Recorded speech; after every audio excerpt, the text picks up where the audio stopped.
নমস্কার, নিউজ ভ্যানগার্ডের পর্দায় প্রত্যেককে স্বাগত জানাচ্ছি। মুহূর্তে আপনাদের সাথে আমি রয়েছি অঙ্কিতা। চোখ রাখছি মুহূর্তের গুরুত্বপূর্ণ সংবাদের দিকে।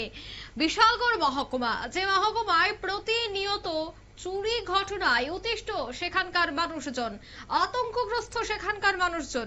এবার অভিযোগ উঠেছে যে বিজেপি পার্টি অফিসেও চুরি কাণ্ড সংগঠিত।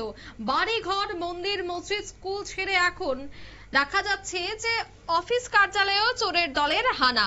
শুক্রবার গভীর রাতে বিশালগড় থানাধীন চরিলাম বিধানসভার অন্তর্গত উত্তর ব্রজপুর এলাকায় বিজেপির দলীয় কার্যালয়ে হানা দিল চোরের দল। বিজেপি কার্যালয়ে হানা দিয়ে চোরের দল টিভি সহ প্রয়োজনীয় আসবাবপত্র চুরি করে নিয়ে যায়। শনিবার সকালে বিজেপি দলীয় কর্মীরা কার্যালয়ে এসে দেখতে পায় দরজার তালা ভাঙা অবস্থায় মাটিতে পড়ে রয়েছে।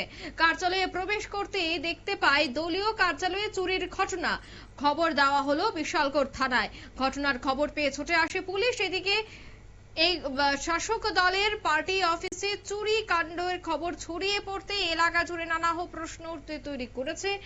তবে সে বিষয়ে কি বলছেন বিজেপি কর্মী সমর্থকরা, শোনাচ্ছি। ফোন করতে কইছে পার্টি অফিসের টিভিটা চুরি হয়ে গেছে। তারপরে আইলাম একটু পরে, আইয়া দেখলাম যে দরজাটা খোলা, টিভিটা নাই। তারপরে থানায় খবর দিলাম, না সন্দেহকার হইব। আর এই অনেকদিন যাবত এটা এভাবেই আছে। পার্টি অফিস থেকে আমরা ধারণা সাহস করে পার্টি অফিসে ঢুকিয়ে টিভি লিয়ে যাবো গাড়িটা, আমরা এই আছে না, ধারণাই আছে না।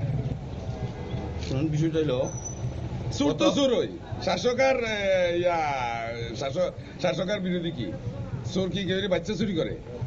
গত কয়েকদিন ধরেই আমাদের এই এলাকার ভিতরে মাছ নেগা, আবার ধরেন না কারো দোকানে ব্যাটারি নেগা। আজ যেমন আমরা এখানে যে লাইটটি আছে, সোলার লাইটের ব্যাটারি নিচে গা, তারপর কয়েকটা সোলার লাইটের ব্যাটারি নিচে গা, এই ধরনের ঘটনা এই মাঝখানে ধরে চলতেছে। এই জন্য আজকে জানাইলাম আমরা থানাতে এই বিষয় চলছে।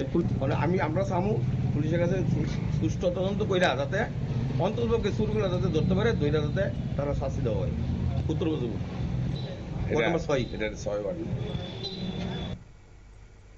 আপনারা শুনলেন তাদের এই অভিযোগ। এবং প্রতিনিয়তই যে এলাকা জুড়ে চুরি কাণ্ড সংঘটিত হচ্ছে সে কথাই কিন্তু বারবার বলছেন তারা। এবং প্রতিনিয়তই টিভি ফ্রিজের দোকানে এই চুরি কাণ্ড সংঘটিত হচ্ছে, কিন্তু সেই জায়গায় পুলিশ নির্বিকার, নীরব দর্শকের ভূমিকায় পালন করছে, এমনটাই অভিযোগ এলাকাবাসীর। নিয়ে নিচে ছোট্ট একটি বিজ্ঞাপন বিরতি, সঙ্গে থাকুন।